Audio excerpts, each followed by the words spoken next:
ত্রিপিটক শাস্ত্রে সূত্র পিটকে কুদ্দক নিকায়ে আপনার সূত্র নিপাতে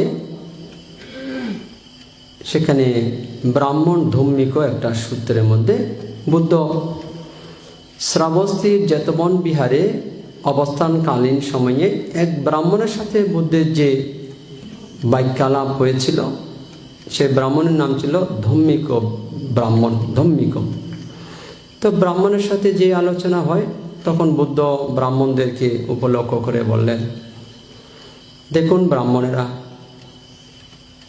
আগেকার দিনে ব্রাহ্মণেরা গো হত্যা করতো না, গোমাংস ভক্ষণ করতো না। গোজাতি আমাদের মহা উপকারী, তাই প্রাচীন ব্রাহ্মণেরা নিরীহ গরুকে বধ করতো না।